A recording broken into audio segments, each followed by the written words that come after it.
வணக்கம். நான் சாந்தி வெற்றிவேல். உங்களுக்கு மகாபாரதத்தில் நிறைய கதையை பற்றி தெரியும். ஆனால் இந்த கதை உங்களுக்கு கண்டிப்பாக தெரிஞ்சிருக்காது.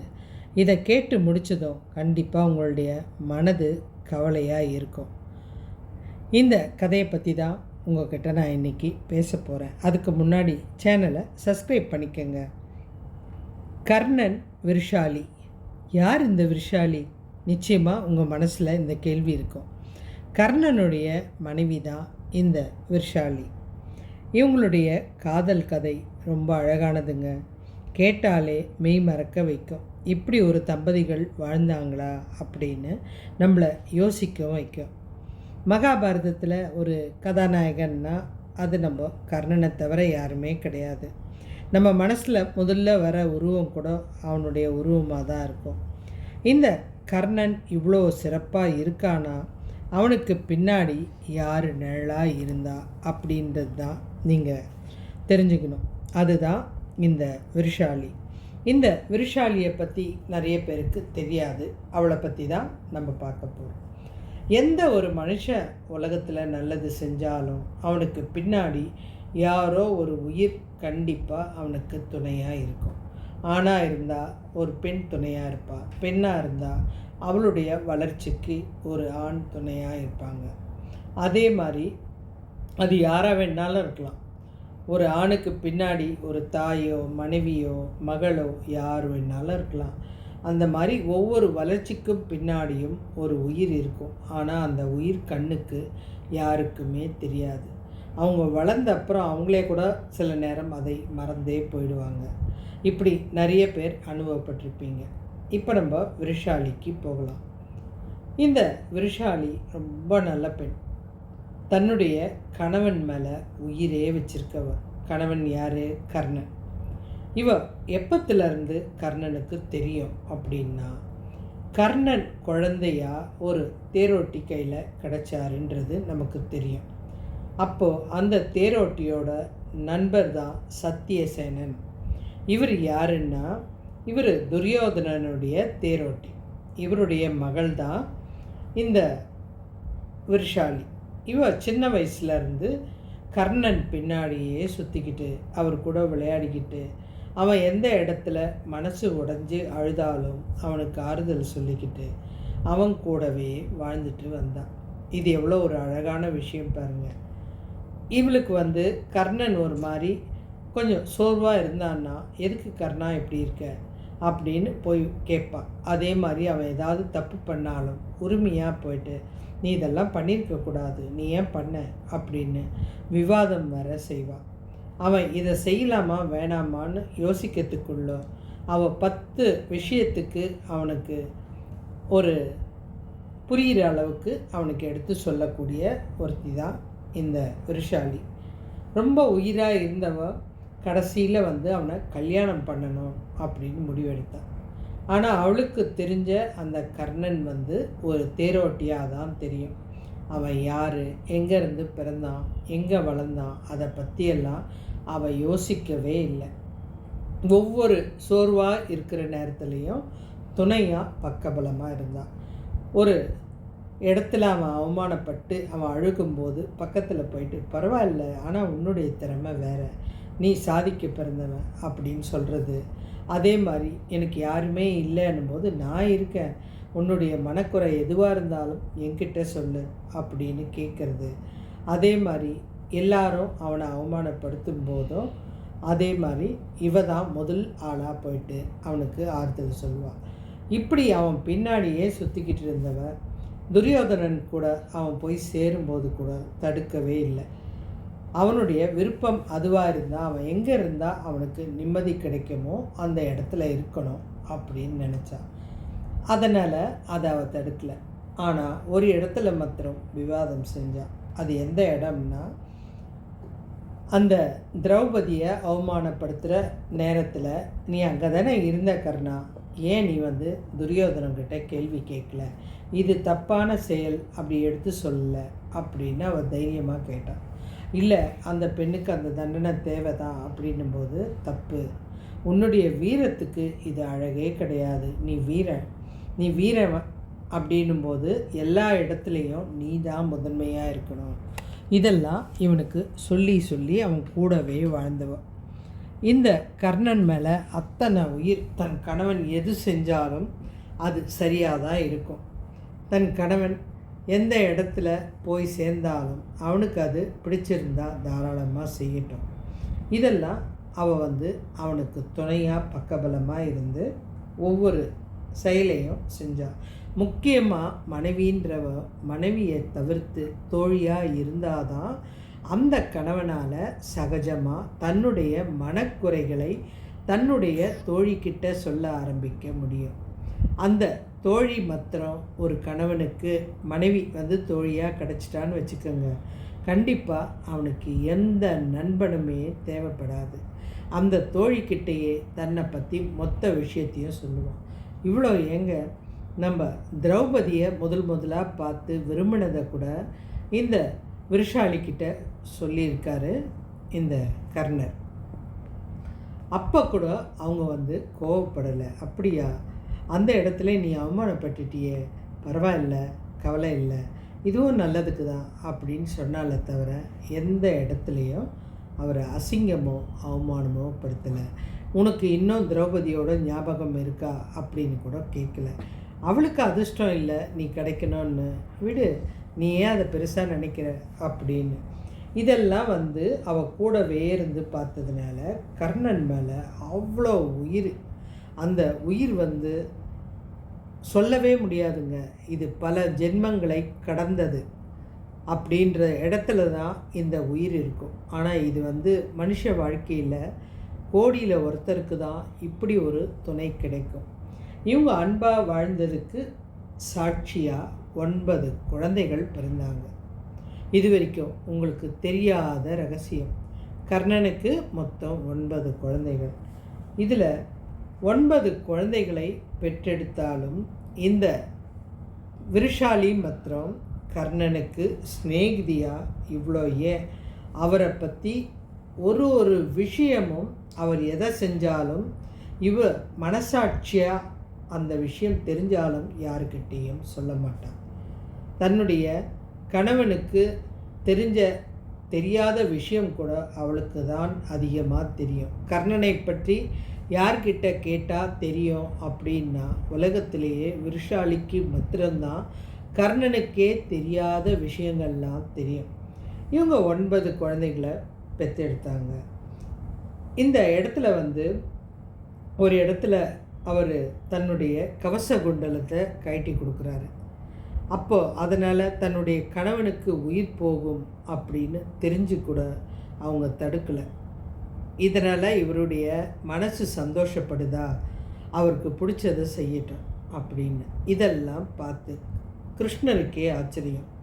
ஒரு தடவை இந்த விருஷாலியை தனியாக சந்தித்த கிருஷ்ணர், ஏம்மா, இவ்வளோ தொலைவு நாங்கள் கர்ணனை சுற்றி ஒருத்தரும் நாங்கள் ஒரு சக்தியாக பறிக்கிறோம், உனக்கு வருத்தமாக இல்லையா, உனக்கு எதுவுமே இல்லையே அப்படின்னு வருத்தம் இல்லையா? எனக்கு ஏன் வருத்தப்படணும்? என்னுடைய கணவர் விருப்பப்பட்டதை செய்கிறாரு, அவருடைய சந்தோஷம்தான் முக்கியம். எனக்கு தேவை கர்ணனுடைய மனைவி. இந்த ஒரு சக்தி வாய்ந்த வார்த்தையே எனக்கு போதுங்க. அதுவும் இல்லாமல் கொடைவள்ளல் கர்ணனின் மனைவி, இது எத்தனை பேருக்கு இந்த பாக்கியம் கிடைக்கும்? இது என் கணவர் சேர்த்து வச்ச சொத்து, இதை தவிர எனக்கு எதுவும் தேவையில்லை அப்படின்னு சொன்னாங்க. அப்புறம் கிருஷ்ணர் போயிட்டு ஒரு தடவை கர்ணனை பார்த்து இந்த மாதிரி ஒரு வயசான வேஷத்தில் போயிட்டு போர்க்களத்தில் போயிட்டு, எனக்கு பொண்ணுக்கு கல்யாணம், இந்த இடத்துல நீ கண்டிப்பாக தானம் பண்ணணும் அப்படின்னு கேட்கும்போது, என்கிட்ட இங்கே எதுவுமே இல்லையா அப்படின்னு சொல்லும்போது, ஏன் தங்கப்பல்லு போட்டிருக்கிய, அதை கொடு அப்படின்னு கிருஷ்ணர் கேட்கும்போது, அங்கே இருந்த கல் எடுத்து உடச்சி கொடுக்கும்போது கூட அந்த பெண் எந்த இடத்துலையும் தடங்களே பண்ணலைங்க. இந்த கர்ணனுடைய சக்திக்கு முக்கிய காரணம் இவள் மட்டும்தான். இந்த கவச குண்டலமோ இல்லை உயிர் பிரிகிற நேரமோ எதையுமே அவ சிந்தனை செய்யவே இல்லைங்க. மகாபாரத போரில் கர்ணனுடைய மகன்கள் ஒவ்வொருத்தராக இறக்கும் போதும் இவ எந்த இடத்துலையும் கண் கலங்கலை. தன்னுடைய கணவருடைய ஆசைப்படி நடக்கட்டும் அப்படின்னு நினச்சா. கடைசியில் அவங்களுக்கு பிடிச்ச ஒரே ஒரு மகன் விருஷகேது. இந்த ஒரு பையன் மாத்திரம்தான் கையில் இருந்தான். கர்ணன் இறக்கிறதுக்கு முன்னாடி, அதாவது கர்ணன் இறந்துட்டார். இப்போ கையில் அவகிட்ட இருக்கிறது அந்த விருஷகேது மாத்திரம்தான். இந்த வீரத்தாயா எல்லாரும் குழந்தையும் இறந்த பிறகு தன்னுடைய குழந்தைய வச்சுட்டு தன்னுடைய கணவன் இறந்ததை பார்த்துக்கிட்டே நிற்கிறான். அந்த நேரம் பாண்டவர்கள் அத்தனை பேரும் ஓடி அழறாங்க. அப்போ தான் இந்த போர் நடந்ததில் அர்ஜுனன் தான் கர்ணனை கொல்றாரு. அந்த இடத்துல இவ அதை பார்த்துக்கிட்டே தான் நிற்கிறான். கர்ணனுடைய ஒவ்வொரு செயலும் அவளுக்கு தெரியும். இப்போ அவன் இறந்த அப்புறமும் அவன் முகத்தை தான் பார்த்துட்டு நிற்கிறான். சுற்றிலும் பாண்டவர்கள் அழறாங்க. நீ என்னுடைய அண்ணன் தெரியாமல் நாங்கள் கொன்னுட்டோம், நாங்கள் தப்பு பண்ணிட்டோம், எங்களை மன்னிச்சிரு அப்படின்னு மொத்த பேரும் அவர் பக்கத்தில் நிற்கிறாங்க. இந்த நேரம் குந்தி தேவி ஓடி மகனே என்னை விட்டுட்டு போயிட்டிய அப்படின்னு அழுகும்போதும் இந்த விருஷாலி கர்ணனை பார்த்துக்கிட்டே தான் நிற்கிறான். அந்த நேரம் அவள் கையில் அந்த குழந்தை விருஷகேது மாத்திரம்தான் இருக்கான். அவன்தான் அந்த 9வது மகன். அந்த எல்லா பாண்டவர்களும் சேர்ந்து இந்த விருஷாலி முன்னாடி மண்டியிட்டு கேட்குறாங்க.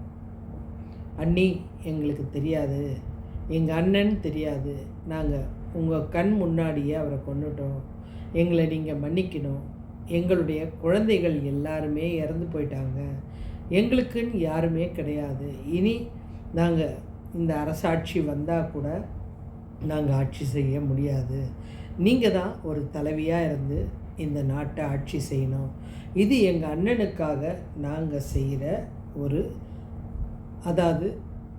ஒரு நல்ல விஷயம், எங்கள் அண்ணனுடைய ஆத்மா சாந்தியை அடையிறதுக்காக நாங்கள் இதை செய்யணும் அப்படின்னு நினைக்கிறோம், நீங்கள் ஒரு அரசி அப்படின்னும்போது, இல்லைப்பா, எனக்கு எந்த நேரத்துலையும் அரசனுடைய மனைவின்ற விருப்பமே கிடையாது, எனக்கு எப்போவும் கர்ணனுடைய மனைவியாக தான் இருக்கணும்னு நினைக்கிறேன், உங்கள் அண்ணன் எந்த இடத்துல கஷ்டப்பட்டாரோ அந்த இடத்துலலாம் துணையாக இருந்திருக்கேன், துரியோதனன் அவருக்கு ஒரு நாட்டை கொடுத்து அரசனாக்கும் போதும் நான் ராணியாக நடந்ததில்லை, கர்ணனுடைய தோழியாகவும் மனைவியாகவும் மாத்திரம்தான் நான் வாழ்ந்திருக்கேன், எனக்கு எப்படி தெரிஞ்சாரோ கடைசி வரைக்கும் அவர் என் மனசில் அப்படி தான் இருக்கார், எனக்கு இந்த நாடு, இந்த சந்தோஷம், இதெல்லாம் எனக்கு தேவையில்லை, எனக்கு உங்ககிட்ட ஒரு உதவி மாத்திரம்தான் வேணும் அப்படின்னு கேட்டாங்க.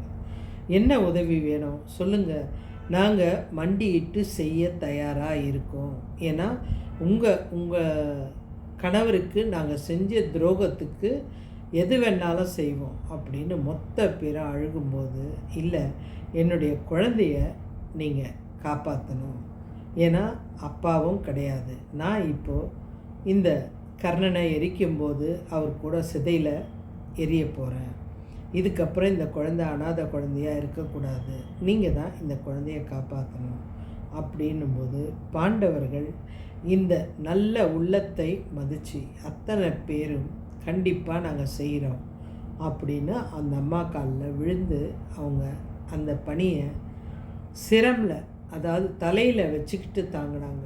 அந்த குழந்தை விருஷகேதுவை அவங்க வளர்க்குறதுக்கு ஒத்துக்கிட்டாங்க. இந்த விருஷாலி கர்ணனை தீ முட்டியதுமே அதில் விழுந்து அவங்க உயிரை எரிச்சுக்கிட்டாங்க. இது விருஷாலியுடைய தியாகம் இது வரைக்கும் யாருக்குமே தெரியாது. இப்போ இந்த விருஷகேது அர்ஜுனன் தன்னுடைய மகனான்னு நினச்சி தனக்கு தெரிஞ்ச கலையை தவிர தனக்கு தெரியாத கலையும் அதிகமாக சொல்லி கொடுத்து குருவை மிஞ்சிய சிஷியன்னு சொல்கிறாங்களே, அந்த அளவுக்கு அவரை ஒரு சிறந்த வீரனாக ஆக்கினார். அந்த விருஷகேது பாண்டவர்களுடைய தலைவன் அப்படின்ற உயரத்துக்கு வச்சு அந்த விருஷகேதுவை தான் பதவியில் உட்கார வச்சாங்க. விருஷக்கேதுக்கு எத்தனையோ கலைகளை ஒவ்வொருத்தரும் தெரிஞ்ச கலைகளெல்லாம் அவருக்கு சொல்லி கொடுத்தாங்க. இவங்க யாருமே அந்த பதவியில் உட்காரல. இந்த பாண்டவர்கள் ஒருத்தர் கூட உட்காரல. கடைசி வரைக்கும் இந்த விருஷக்கேதுவை தான் அதில் உட்கார வச்சாங்க. இதில் அர்ஜுனனுக்கு ஒரு தடவை சிம்மக்கேது அப்படின்னு ஒரு அரக்கன் கூட சண்டை நடக்கும்போது கூட இந்த விருஷக்கேது தான் அர்ஜுனனை காப்பாற்றுறாரு. குருவுக்கு மிஞ்சிய சிஷ்யனா தன்னுடைய சீடனை உருவாக்கினார். இந்த இடத்துல ஒரு விஷயம் சொல்லணும்.